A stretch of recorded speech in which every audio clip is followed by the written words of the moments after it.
निजी संपत्ति बंटवारे पर सुप्रीम कोर्ट का फैसला। निजी संपत्ति सामुदायिक संपत्ति नहीं हो सकती है। ये बड़ी खबर इस बीच। हर निजी संपत्ति पर कब्जा नहीं कर सकती सरकार। ये बड़ी खबर इस वक्त की। सभी संसाधनों का इस्तेमाल नहीं कर सकते। 9 सदस्यीय संविधान पीठ का बहुमत से ये फैसला। प्रभाकर मिश्रा बने हैं हमारे साथ लगातार। प्रभाकर, निजी संपत्ति पर अब सुप्रीम कोर्ट ने जिस तरह से फैसला सुनाया है, नियम बदले गए हैं, किस तरह से देख रहे हैं?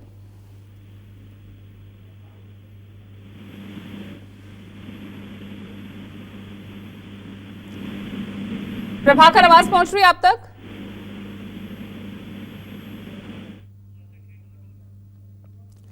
तो बता दें आपको, देखिए निजी संपत्ति को लेकर ये सुप्रीम कोर्ट का ये बड़ा फैसला सामने आया है। निजी संपत्ति को सामुदायिक संपत्ति नहीं कह सकते हैं और हर निजी संपत्ति पर सरकार कब्जा नहीं कर सकती है। तो निजी संपत्ति बंटवारे पर सुप्रीम कोर्ट का ये बड़ा फैसला है। 9 सदस्यीय संविधान पीठ का बहुमत से ये फैसला सामने आया है। निजी संपत्ति को लेकर सरकार हर निजी संपत्ति पर कब्जा नहीं कर सकती है। सभी संसाधनों का भी इस्तेमाल नहीं कर सकते हैं, यह साफ तौर पर सुप्रीम कोर्ट ने कहा। साथ ही कहा कि आप निजी संपत्ति को सामुदायिक संपत्ति भी नहीं कह सकते हैं। तो निजी संपत्ति बंटवारे को लेकर यह सुप्रीम कोर्ट का बड़ा फैसला। 9 सदस्यीय संविधान पीठ का यह बहुमत से यह फैसला सामने आया है निजी संपत्ति बंटवारे को लेकर, जिसमें कई अहम बातें यहां पर सुप्रीम कोर्ट ने कही। जिसमें साफ तौर पर सुप्रीम कोर्ट ने कहा कि हर निजी संपत्ति पर कब्जा नहीं कर सकती है सरकार।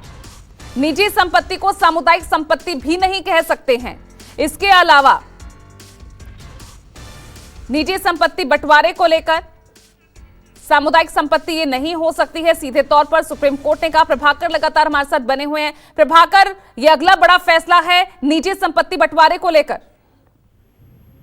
इसको ऐसे समझिए कि लोकसभा चुनाव के दौरान कांग्रेस के तरफ से कहीं से बयान ये दे दिया गया कि ये देखने की जरूरत है कि समाज में संपत्ति का उचित बंटवारा हो, और उसके बाद बहस चली थी और चुनाव के दौरान ये एक बीजेपी ने इसे एजेंडा के तौर पर लिया था और इस तरह के आरोप लगने लगे थे और इस तरह की बयानबाजी होने लगी थी कि कांग्रेस की निगाह है वो लोगों की संपत्ति पर है, आपकी बहन बेटियों के मंगलसूत्र पर है। इस खबर को ऐसे समझने की जरूरत है। तो सुप्रीम कोर्ट की 9 जजों की बेंच में से 8 जजों ने बहुमत जो फैसला दिया, कहा कि जो आपकी प्राइवेट संपत्ति है वो आपकी है, उसे कोई सरकार नहीं ले सकती।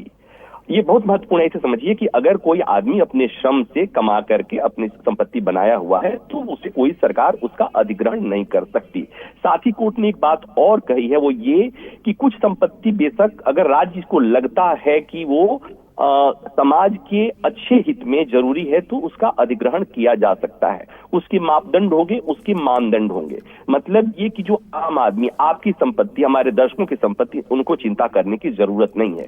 क्योंकि सुप्रीम कोर्ट का जो पहले का एक फैसला था उसमें जस्टिस अय्यर ने के बेंच ने एक फैसला दिया था और उसमें कहा था कि राज्य सरकार को पूरा पावर है, केंद्र सरकार को पूरा पावर है, सरकारों को पूरा पावर है कि सरकार जब चाहे पूरी संपत्ति जो है, देश में जितनी संपत्ति है वो सब संपत्ति सामुदायिक संपत्ति है और सरकारें जब चाहे उसका अधिग्रहण कर सकती हैं, ले सकती हैं। तो आज सुप्रीम कोर्ट ने, संविधान पीठ ने ये रूल किया, ये फैसला किया कि आपकी जो निजी संपत्ति है वो आपकी है, उसे सरकार मनमाने ढंग से आपकी संपत्ति नहीं ले सकती।